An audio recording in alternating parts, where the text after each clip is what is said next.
Të gjithë nxënësit e një shkolle mbeten në provimin e maturës shtetërore. Duket e habitshme, por është e vërtet. Rasti ekstrem ka ndodhur në një shkollë private të Durrësit, që si për ironi mban këtë emër. Numri 2 i Ministrisë së Arsimit tregon se të 284 maturantët e kësaj shkolle, disa të ditës dhe pjesa tjetër me korrespondencë, nuk kanë arritur të kalojnë në provimin e matematikës.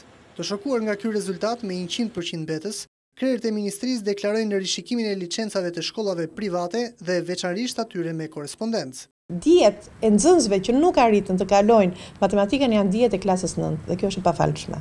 Ka 284 tërsa të kanë hyrë maturantët të gjithë janë ngelsa, pra asnjë nuk ka marrë një notë kaluese në matematikë.